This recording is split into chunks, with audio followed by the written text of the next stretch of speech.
Assalamualaikum warahmatullahi wabarakatuh. Alhamdulillahilladzi khalaqas samawati wal arda wa jalad dhulumati wan nur.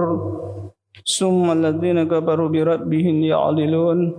Asyhadu an la ilaha illallah wahdahu la syarika lah. Wa asyhadu anna Muhammadan abduhu wa rasuluhu la nabiyya ba'dah. Allahumma salli wa sallim wa barik ala Muhammadin wa ala alihi wa ashabihi ajma'in amma ba'd. Fa ibadallah usikum wa nafsi bi taqwallahi wa ta'atihi fa qad fasal muttaqun. Wa qala Allah ta'ala fil Qur'anil azim, a'udzu billahi minash shaitanir rajim. Bismillahirrahmanirrahim. Wal 'asr innal insana lafi khusr illa alladhina amanu wa 'amilus shalihat wa tawasaw bil haqqi wa tawasaw bis sabr. Sadaqallahul azim. Sidang jemaah Jumat yang dimuliakan oleh Allah Subhanahu wa taala, syukur alhamdulillah pada Jumat siang hari ini Allah Subhanahu wa taala telah memberikan kekuatan iman di dalam kalbu kita.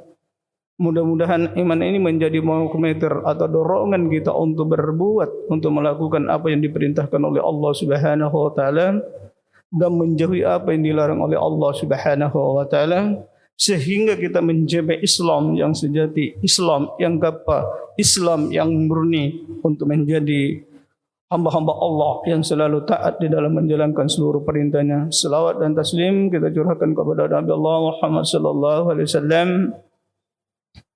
Nabi yang telah diutus Allah sebagai rahmatan lil alamin, seluruh alam semesta ini. Maka sepatutnya kita jadikan sebagai panutan kita, sebagai bentuk untuk kita menjadikan diri kita untuk menjalankan seluruh apa yang telah diperintahkan oleh Allah Subhanahu wa taala, utamanya yang dilakukan oleh Rasulullah, menciptakan kedamaian dalam kehidupan kita, di dalam bermasyarakat, dalam kehidupan, sehingga dunia ini menjadi damai, adil dan sejahtera dalam kehidupan kita. InsyaAllah kalau kita memiliki selaku umat Islam, maka akan kita mengikuti contoh-contoh apa yang dilakukan oleh beliau, sehingga dalam kehidupan umat itu akan tenang dan damai dalam kehidupan. Sedang jemaat Jumat yang dimuliakan oleh Allah Subhanahu wa taala, pada kesempatan ini saya mengangkat tema sebab-sebab turunnya surat Al-Hasyr. Apa sebabnya surat Al-Hasyr ini turun? Ayat ini ayat yang ke-103 yang mempunyai 3 ayat, dan ayat ini diturunkan di Mekah, dan ayat yang ke-13 turun kepada Rasulullah sallallahu alaihi wasallam. Apa sebabnya dia turun kepada Rasulullah sallallahu alaihi wasallam? Di dalam tafsir Al-Manar yang dibuat oleh Muhammad Abdu maupun dalam buku Tauhid Muhammad Abdu menjelaskan tentang itu, bahwa pada saat itu turunnya surat Al-Hasyr ini disebabkan pada waktu asar itu banyak manusia yang bertebaran di muka bumi, malah ada yang bercerita berkelompok-kelompok, tetapi sudah mendengarkan hayyalas salah hayyalal falah, tetapi dia tidak bergagas. Nah, dalam kehidupan itu, waktu yang telah diberikan oleh Allah Subhanahu wa taala dalam satu hari 24 jam. Dari 24 jam waktu yang telah diberikan Allah kepada kita, 8 jam digunakan untuk istirahat. Dari sisa dari 8 jam itu kita menggunakan untuk mengingat Allah Subhanahu wa taala. Bagaimana cara seluruh aktivitas yang kita lakukan harus mulai dengan Bismillahirrahmanirrahim. Itu sudah mengingat Allah Subhanahu wa taala. Kita bangun dari tidur, kita harus membaca apa? Alhamdulillah, sudah mengingat Allah Subhanahu wa taala. Kita keluar dari rumah, bismillah tawakkaltu, itu adalah mengingat Allah. Maka seluruh aktivitas yang kita lakukan di luar daripada itu harus kita mengingat Allah Subhanahu wa taala. Tetapi ada yang ditegaskan oleh Rasulullah sallallahu alaihi wasallam tentang ini adalah jangan pernah meninggalkan salat asar tidak berjamaah. Kenapa? Banyak orang lalai di dalam waktu ini, sebentar. Lewat waktu, dia tidak salat asar. Maka itu ketegasan di sinilah yang diberikan kepada kita, karena waktu tidak akan pernah kembali kepada kita. Maka waktu yang harus kita buruh, bukan waktu yang memburu kita. Bagaimana mengejar waktu dalam satu hari itu, kita selalu mengingat Allah Subhanahu wa ta'ala. Sehingga Allah bersumpah wal asr, demi waktu, demi masa. Kenapa Allah Subhanahu wa ta'ala bersumpah terhadap waktu itu?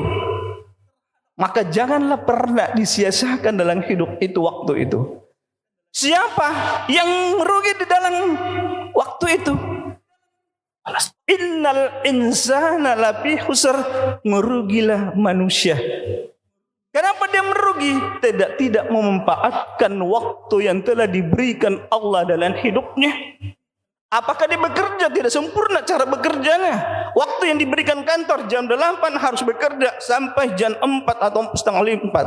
Bekerja dengan penuh dengan perasaan dan keindahan dalam diri kita. Maka seluruh pekerjaan tidak akan pernah menyusahkan kita, tetapi memberikan manfaat yang sejuk dalam diri kita. Tetapi jika kita bekerja tidak memanfaatkan waktu itu, pasti kita menjadi orang yang stres dalam hidup kita. Karena waktu-waktu itu tidak akan pernah akan kembali kepada kita lagi. Maka itu, siapa yang merugi inilah orang-orang yang tidak menjadikan dirinya selalu bersilaturahmi kepada saudara-saudaranya. Di dalam kantor itu banyak orang. Tetapi apakah semua orang itu di dalam kantor kita kenal? Mustahil kita kenal. Padahal satu kantor kita. Itu. Nah, inilah yang perlu harus kita selalu menjalin silaturahmi. Yang dilakukan Rasulullah di dalam masjid. Kalau dia salat berjamaah, dilihat siapa sahabatnya yang tidak datang. Ditanya. Sehingga semua orang yang berjamaah dikenal Rasulullah sallallahu alaihi wasallam. Jika orang yang seperti ini tidak mengenalkan dirinya kepada teman-temannya, maka ini termasuk orang yang merugi. Karena dalam hidup ini kita sebagai makhluk sosial membutuhkan jaringan dalam hidup itu. Tanpa manusia dengan manusia lain, maka kita akan sia-sia dalam hidup kita. Rezeki yang datang itu datangnya dari orang lain, dan Allah Subhanahu wa ta'ala yang menurunkan atas persaudaraan yang ada di dalam diri kita. Maka itulah manusia-manusia yang tidak merugi. Maka itu dijelaskan oleh Allah Subhanahu wa ta'ala, illal ladzina amanu wa amilus salihat wa tawasau bil haqqi wa tawasau bis sabar, kecuali orang yang beriman kepada Allah Subhanahu wa taala, orang yang mengerjakan amal yang saleh, dan orang-orang yang berpesan kepada kebaikan dan kepada kesabaran. Mana orang-orang yang beriman? Kita sudah Islam, belum tentu kita menjadi orang yang beriman. Ada orang yang Islam tetapi dia tidak pernah salat. Di KTP-nya Islam tetapi dia tidak pernah salat. Orang yang beriman adalah orang yang tidak ada sifat kedengkian, kebencian di dalam dirinya sedikit pun. Kalau dia mengaku muslim, dia mengaku orang yang beriman. Karena orang Islam itu adalah bersaudara. Innamal mu'minuna ikhwatun fa aslu baina akhwaykum wattaqullaha la'allakum turhamun. Sesungguhnya orang Islam itu bersaudara, jika ada yang berselisih damaikanlah mereka agar mendapatkan suatu rahmat dari Allah Subhanahu wa taala. Maka itu orang yang beriman, jika ada kedengkian dan kebencian, Allah akan memberikan penyakit dalam dirinya. Fi qulubihim maradun fasyadahumullahu marada walahum ashabun alimun bima kanu yaksibun. Jika ada kebencian dalam diri manusia, memiliki sifat keangkuhan, kesombongan, kedengkian, iri hati, maka Allah akan menambah penyakit itu di dalam hatinya. Menurut ilmu Jasiyah di dalam bukunya tentang pensucian jiwa, ada dua sumbernya penyakit dalam diri manusia. Yang pertama, banyak berbohong. Yang kedua, banyak makan makanan yang haram.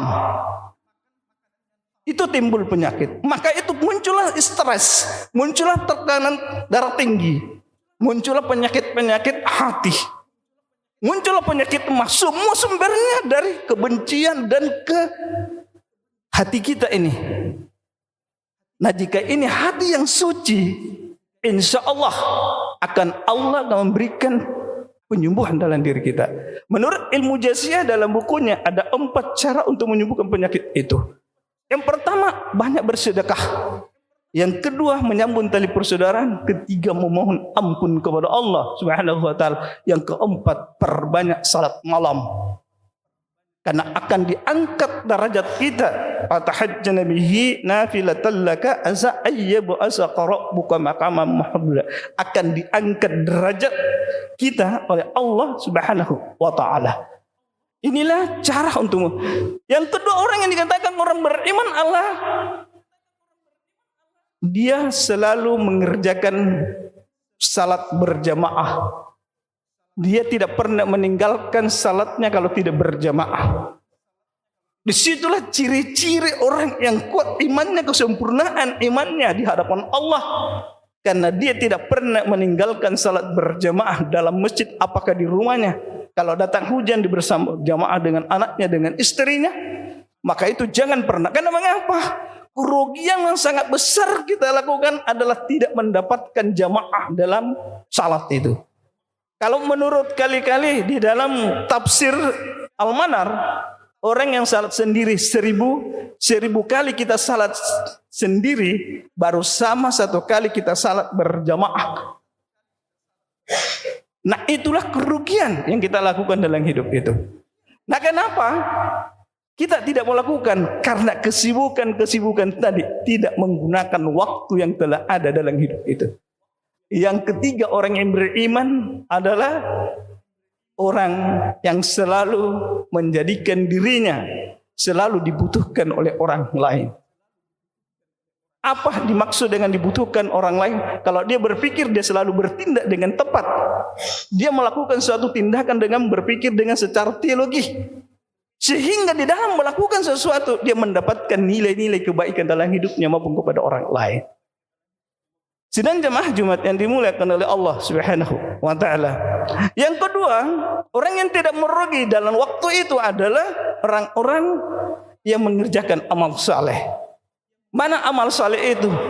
Adalah orang yang selalu memperbaiki dalam kehidupan, baik itu bertetangga maupun di dalam kantor maupun di mana saja. Dia membuat sekolah, membantu orang membuat masjid, membantu membangun jembatan, jalan, dan semua adalah membantu fakir miskin, membantu para janda. Itulah orang-orang yang membuat sumur untuk menjadikan amal-amal yang saleh di sisi Allah Subhanahu wa taala. Yang ketiga yang menjadi harapan kita adalah kita taat dan sabar menghadapi dalam kehidupan ini. Kadang kita di atas, kadang kita di bawah. Jangan pernah kita mengeluh tentang itu. Jika kita mengeluh, kesabaran kita akan hilang. Maka kesabaran itu tidak ada dalam diri kita. Kenapa orang yang sabar? Allah selalu memberikan pertolongan kepada. Ya ayyuhallazina amanu ista'inu bis-sabri was-salah. Innallaha ma'as sabirin. Orang yang sabar dijadikan sebagai penolong dalam hidupnya. Sesungguhnya salat itu memberikan nilai-nilai kebaikan dalam hidup kita. Maka itulah yang menjadi pertolongan dalam kehidupan kita.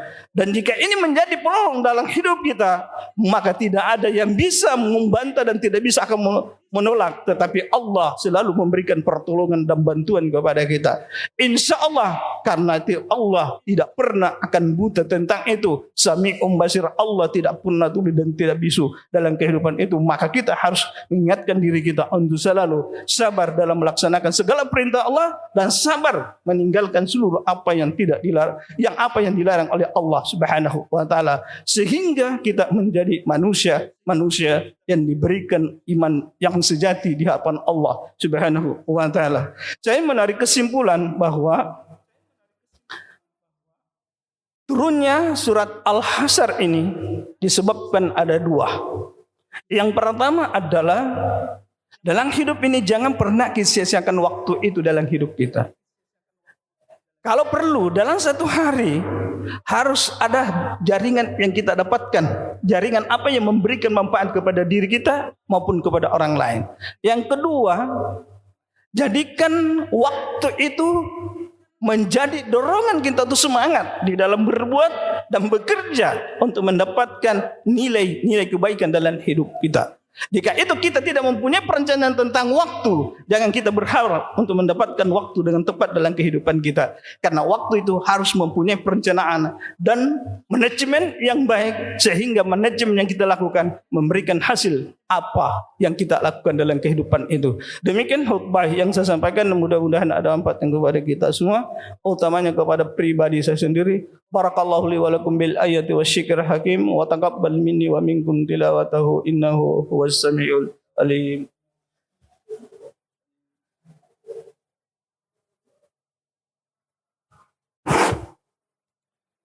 Alhamdulillahilladzi hadana li hadza wa ma kunna lahu an hadana lah. Asyhadu an la ilaha illallah wahdahu la syarika lah wa asyhadu anna Muhammadan abduhu wa rasuluhu. Amma ba'd, ya ibadallah ittaqullaha qadaqatihi wa la tamutunna illa wa antum muslimun. Innallaha wa malaikatahu yusalluna 'alan nabi ya ayyuhalladzina amanu sallu 'alaihi wa sallimu taslima.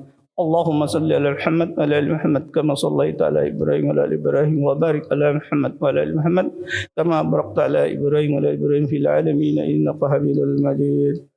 A'udzubillahi minasyaitonir rajim. Bismillah. Allahumma ighfir lil mu'minina wal mu'minat al-ahya'i minhum wal amwat innaka bil hajat.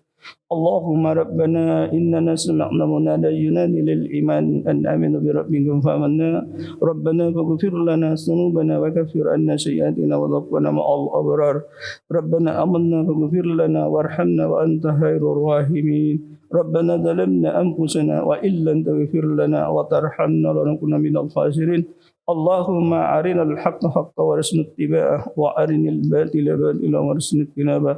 Rabbana atina fid dunya hasanatan wa fil akhirati hasanatan wa qina adzabannar. Subhanaka rabbil izzati amma yasifun wa salamun alal mursalin walhamdulillahi rabbil alamin. Aqimissalam.